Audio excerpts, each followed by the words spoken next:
ಇನ್ನು ಪತ್ನಿ ಚೆನ್ನಮ್ಮ ಅವರನ್ನು ಕಳೆದುಕೊಂಡ ದೇವೇಗೌಡರು ಕಣ್ಣೀರು ಹಾಕಿದ್ದಾರೆ. ಆಸ್ಪತ್ರೆಯಲ್ಲೇ ಚೆನ್ನಮ್ಮ ಅವರಿಗೆ ಹೂ ಮುಡಿಸಿ ಹಣೆಗೆ ಕುಂಕುಮ ಇಟ್ಟು ಮುತ್ತೈದೆಯಾಗಿ ಅವರನ್ನು ಕಳಿಸ್ಕೊಟ್ಟಿದ್ದಾರೆ.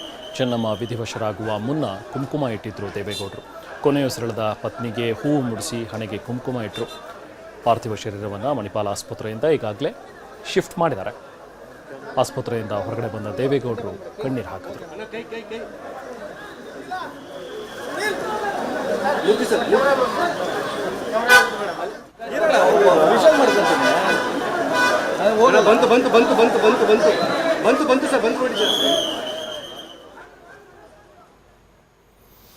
ಹಾಗೆ ಮಣಿಪಾಲ ಆಸ್ಪತ್ರೆಯಿಂದ ಪದ್ಮನಾಭನಗರದ ನಿವಾಸಕ್ಕೆ ಈಗ ಚೆನ್ನಮ್ಮ ಅವರ ಪಾರ್ಥಿವ ಶರೀರವನ್ನು ತರಲಾಗಿದೆ. ನಾಳೆ ಬೆಳಿಗ್ಗೆ 11 ಗಂಟೆವರೆಗೂ ಕೂಡ ಪದ್ಮನಾಭನಗರ ನಿವಾಸದಲ್ಲಿ ಅಂತಿಮ ದರ್ಶನಕ್ಕೆ ವ್ಯವಸ್ಥೆ ಮಾಡಲಾಗಿದೆ. ಬೆಳಿಗ್ಗೆ 11 ಗಂಟೆ ಬಳಿಕ ಹಾಸನಕ್ಕೆ ಪಾರ್ಥಿವ ಶರೀರವನ್ನು ರವಾನೆ ಮಾಡಲಾಗುತ್ತೆ. ಸೋಮವಾರ ಚೆನ್ನಮ್ಮ ಅವರ ಅಂತ್ಯಕ್ರಿಯೆ ನಡೆಯಲಿದೆ. ಅಂತಿಮ ವಿಧಿವಿಧಾನಗಳ ಬಗ್ಗೆ ಮಾಹಿತಿ ನೀಡಿದ್ರು ಅವರ ಪುತ್ರ ಎಚ್ ಡಿ ಕುಮಾರಸ್ವಾಮಿ. ತಾಯಿಯ ತ್ಯಾಗವನ್ನು ಸ್ಮರಿಸಿದರು.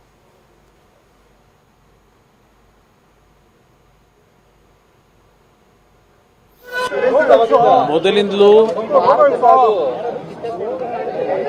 ಅವರ ಒಂದು ಸರಳ ಜೀವನ, ಅತ್ಯಂತ ದೈವಭಕ್ತಿಯ ಗುಣಗಳನ್ನು ಏನು ಹೊಂದಿದ್ರು. ನಮ್ಮ ಒಂದು ಕುಟುಂಬದಲ್ಲಿ ನಮ್ಮ ತಂದೆಯ ಒಂದು ಸಂಗಾತಿಯಾಗಿ ಸುಮಾರು 65-70 ವರ್ಷಗಳು ಅವರ ಜೊತೆಯಲ್ಲಿ ಬಾಳದಂಥವ್ರೇನಿದ್ದಾರೆ. ಬಹುಶಃ ನಮ್ಮ ತಂದೆಯವರ ಬದುಕಿಗೆ ಅವರ ಜೀವನವನ್ನೇ ತ್ಯಾಗ ಮಾಡಿದರು. ಅದಷ್ಟೇ ಅಲ್ಲ, ನಮ್ಮ ಬದುಕಿನಲ್ಲೂ ಸಹ ಒಂದು ತಾಯಿ ಹೃದಯ ಅಂತಕ್ಕಂಥದ್ದನ್ನ ನಮಗೆ ಕಲಿಸಿದ್ರೆ ಅವರಿಂದ ನಾವು ಕಲಿತಂಥದ್ದು.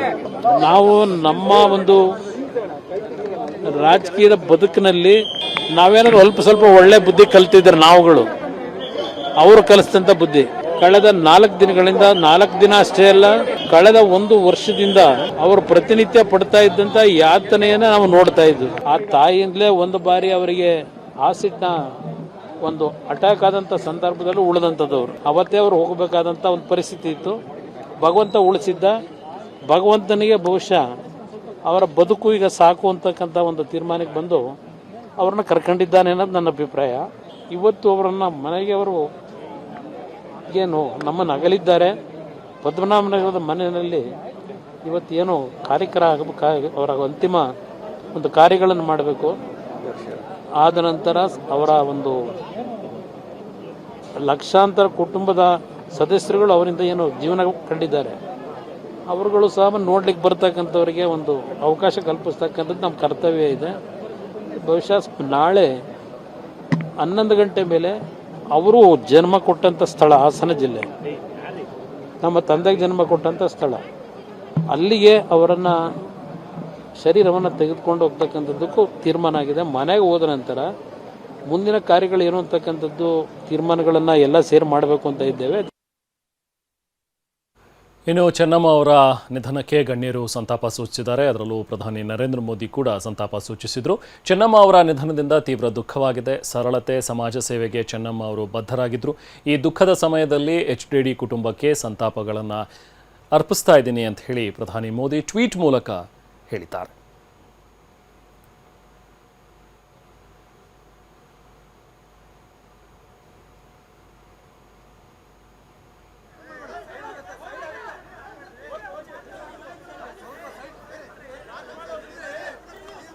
ಇನ್ನು ಪದ್ಮನಾಭನಗರದಲ್ಲಿ ಚೆನ್ನಮ್ಮ ಅವರ ಪಾರ್ಥಿವ ಶರೀರವನ್ನು ಅಂತಿಮ ದರ್ಶನಕ್ಕೆ ಅಂತೇಳಿ ಇಡಲಾಗಿದೆ. ರಾಜಕೀಯ ಮುಖಂಡರು, ಗಣ್ಯರು, ಮಠಾಧೀಶರು ಚೆನ್ನಮ್ಮ ಅವರ ಅಂತಿಮ ದರ್ಶನವನ್ನು ಪಡೆದಿದ್ದಾರೆ.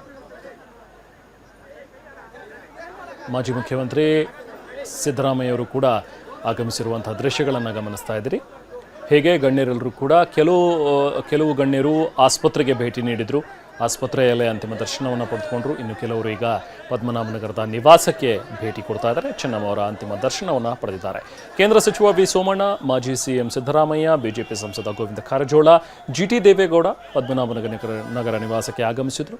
ಹಾಗೆ ನಿರ್ಮಲಾನಂದನಾಥ ಶ್ರೀಗಳು, ಸುತ್ತೂರು ಶ್ರೀಗಳು ಕೂಡ ಅಂತಿಮ ದರ್ಶನವನ್ನು ಪಡೆದುಕೊಂಡರು. ಕೇಂದ್ರ ಸಚಿವ ವಿ ಸೋಮಣ್ಣ ಅವರು ಬಂದಿರುವಂಥ ದೃಶ್ಯಗಳನ್ನು ಗಮನಿಸ್ತಾ ಇದ್ರಿ. ಹೀಗೆ ಶಾಸಕರಾದಂತಹ ಪೊನ್ನಣ್ಣ, ಅಶೋಕ್ ಪಟ್ಟಣ್, ಮಾಜಿ ಸಚಿವ ನಾಗೇಂದ್ರ ಅವರು ಕೂಡ ಅಂತಿಮ ದರ್ಶನವನ್ನು ಪಡೆದುಕೊಂಡರು.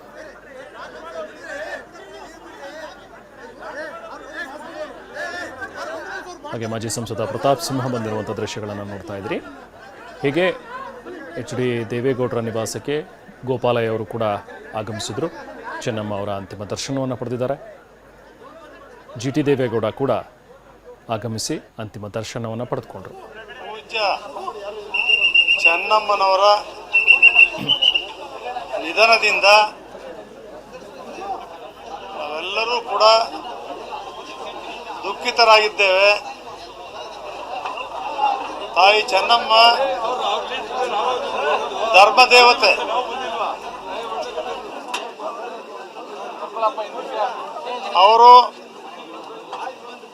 ಅವರ ಸರಳತೆ, ಅವರ ಸೌಜನ್ಯ,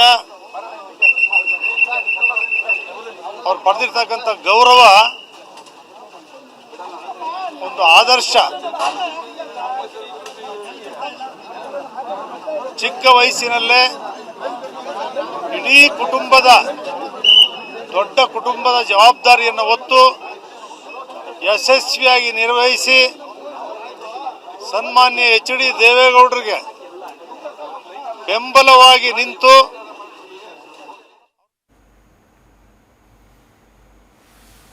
ಹಾಗೆ ಮಾಜಿ ಮುಖ್ಯಮಂತ್ರಿ ಬಿ ಎಸ್ ಯಡಿಯೂರಪ್ಪ ಅವರು ಕೂಡ ಆಗಮಿಸಿರುವಂಥ ದೃಶ್ಯಗಳನ್ನು ನೋಡ್ತಾ ಇದ್ರಿ. ಆಸ್ಪತ್ರೆಗೇ ಇನ್ಫ್ಯಾಕ್ಟ್ ಬಿ ಎಸ್ ಯಡಿಯೂರಪ್ಪ ಅವರು ಆಗಮಿಸಿದ್ರು, ಅಂತಿಮ ದರ್ಶನವನ್ನು ಪಡೆದುಕೊಂಡ್ರು.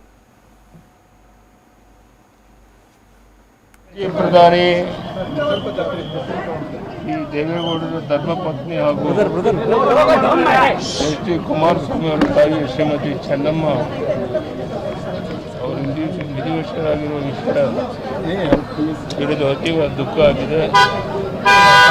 ಗೌಡರ ಸುದೀರ್ಘ ರಾಜಕೀಯ ಜೀವನದ 7 ಪೀಳಿಗೆಗಳಲ್ಲಿ ನಿರಂತರವಾಗಿ ಬೆಂಬಲವಾಗಿ ನಿಂತಿದ್ದರು. ಅವರ ಅಗಲಿಕೆ ಗೌಡರ ಇಡೀ ಕುಟುಂಬಕ್ಕೆ ದೊಡ್ಡ ನಷ್ಟವಾಗಿದೆ. ಭಗವಂತ ಮೃತರ ಆತ್ಮಕ್ಕೆ ಶಾಂತಿಯನ್ನು ಕಲಿಸಿ ಅವರ ಕುಟುಂಬಕ್ಕೆ ದುಃಖವನ್ನು ಬರೋ ಶಕ್ತಿ ನೀಡಲಿ ಅಂತೇಳಿ ಪ್ರಾರ್ಥಿಸ್ತೇನೆ.